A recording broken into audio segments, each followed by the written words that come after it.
हमारे देश में ऐसे ऐसे संत हुए हैं जिन्होंने मानव और पशु क्या पेड़ पौधों के प्रति अपने अगाध और निश्चल प्रेम को दर्शाया है।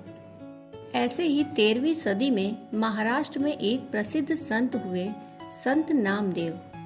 कहा जाता है कि जब वे बहुत छोटे थे तभी से भगवान की भक्ति में डूबे रहते। ऐसे तो उनके जीवन में अनेकों अद्भुत घटनाएं घटी। आइए जानते हैं उनमें से कुछ घटनाओं के बारे में। एक बार की बात है, नामदेव घर के बाहर खेल रहे थे। उनकी माँ ने उन्हें बुलाया और कहा, बेटा अमुक वृक्ष की छाल उतार लाओ, एक आवश्यक दवा बनानी है। माँ का आदेश मिलते ही नामदेव जंगल चले गए। जंगल में उन्होंने चाकू से पेड़ की छाल खुरची और उसे लेकर वापस आने लगे, परंतु उसमें से रस टपकता जा रहा था। नामदेव का स्वभाव बचपन से ही सत्संगी था। जंगल से लौटते हुए रास्ते में जाते समय उन्हें एक महात्मा मिले। नामदेव ने उन्हें झुककर प्रणाम किया। संत ने पूछा, पुत्र हाथ में क्या है? नामदेव ने जवाब दिया, दवा बनाने के लिए पेड़ की छाल ले जा रहा हूँ। संत बोले, क्या तुमको पता नहीं है कि हरे पेड़ को क्षति पहुंचाना अधर्म है? वृक्षों में भी जीवन होता है, इन्हें देवता मानकर पूजा जाता है। वैद्य जब इसकी पत्तियां तोड़ते हैं तो पहले हाथ जोड़कर प्रार्थना करते हैं कि दूसरों के प्राण बचाने के उद्देश्य से आपको कष्ट दे रहा हूँ। यह हमारी संस्कृति का विधान है। संत के वचनों ने नामदेव पर गहरा असर डाला। गहरी सोच में डूबे संत नामदेव घर पहुंचे। उन्होंने छाल माँ को दे दी और कमरे के कोने में बैठकर अपने पैर की खाल छीलने लगे। जब पैर से माँ ने खून बहते देखा तो घबराते हुए बोली, क्या पागल हो गया है? यह क्या कर रहा है? नामदेव जी बोले, संत जी ने कहा था कि पेड़ों में जीवन होता है।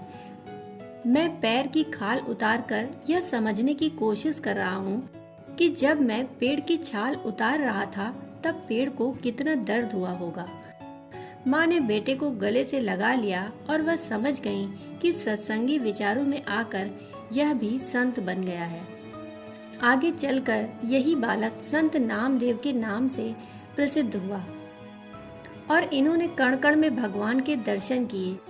पेड़ तो पेड़, चींटी को भी कोई क्षति न पहुँचे, वे इसका हमेशा ध्यान रखते थे। ऐसे ही एक और घटना है।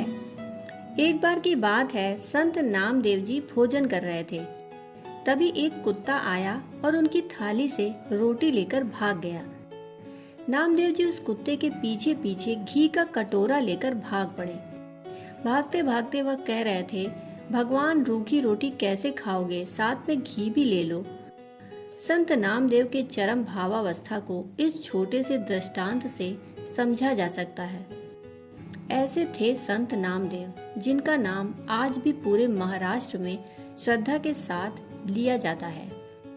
एक बार संत नामदेव अपने शिष्यों को ज्ञान भक्ति का प्रवचन दे रहे थे। तभी श्रोताओं में बैठे किसी शिष्य ने एक प्रश्न किया, गुरुवर, हमें बताया जाता है कि ईश्वर हर जगह मौजूद है, पर यदि ऐसा है तो वह हमें कहीं दिखाई क्यों नहीं देता? हम कैसे मान लें कि वह सचमुच है? और यदि वो है तो हम उसे कैसे प्राप्त कर सकते हैं? नामदेव मुस्कुराए और एक शिष्य को एक लोटा पानी और थोड़ा सा नमक लाने का आदेश दिया। शिष्य तुरंत दोनों चीजें लेकर आ गया। वहां बैठे सभी शिष्य सोच रहे थे कि भला इन चीजों का प्रश्न से क्या संबंध। तभी संत नामदेव ने पुनः उस शिष्य से कहा, पुत्र, तुम नमक को लोटे में डालकर मिला दो। शिष्य ने ठीक वैसा ही किया। संत बोले, अब बताओ, क्या इस पानी में किसी को नमक दिखाई दे रहा है? सभी ने नहीं में सिर हिला दिया। ठीक है, अब कोई जरा इसे चख कर देखे, क्या चखने पर नमक का स्वाद आ रहा है? संत ने पूछा। एक शिष्य ने पानी चखते हुए बोला, जी गुरुदेव। अच्छा, अब जरा इस पानी को कुछ देर उबालो, संत ने निर्देश दिया। पानी कुछ देर तक उबलता रहा और जब सारा पानी भाप बनकर उड़ गया तो संत ने पुनः शिष्यों को लोटे में देखने को कहा और पूछा, क्या अब आपको इसमें कुछ दिखाई दे रहा है? एक शिष्य बोला, जी हमें नमक के कण दिख रहे हैं। संत मुस्कुराए और समझाते हुए बोले, जिस प्रकार तुम पानी में नमक का स्वाद तो अनुभव कर पाए पर उसे देख नहीं पाए, उसी प्रकार इस संसार में तुम्हें ईश्वर हर जगह दिखाई नहीं देता पर तुम उसे अनुभव कर सकते हो। और जिस तरह अग्नि के ताप से पानी भाप बनकर उड़ गया और नमक दिखाई देने लगा, उसी प्रकार तुम अपनी भक्ति, ध्यान और सत्कर्म द्वारा अपने विकारों का अंत कर भगवान को प्राप्त कर सकते हो। दोस्तों, आप सभी को इन घटनाओं में से सबसे ज्यादा प्रभावित किस घटना ने किया? नामदेव जी के जीवन से जुड़ी घटनाओं के विषय में सुनने के लिए आपका बहुत बहुत आभार।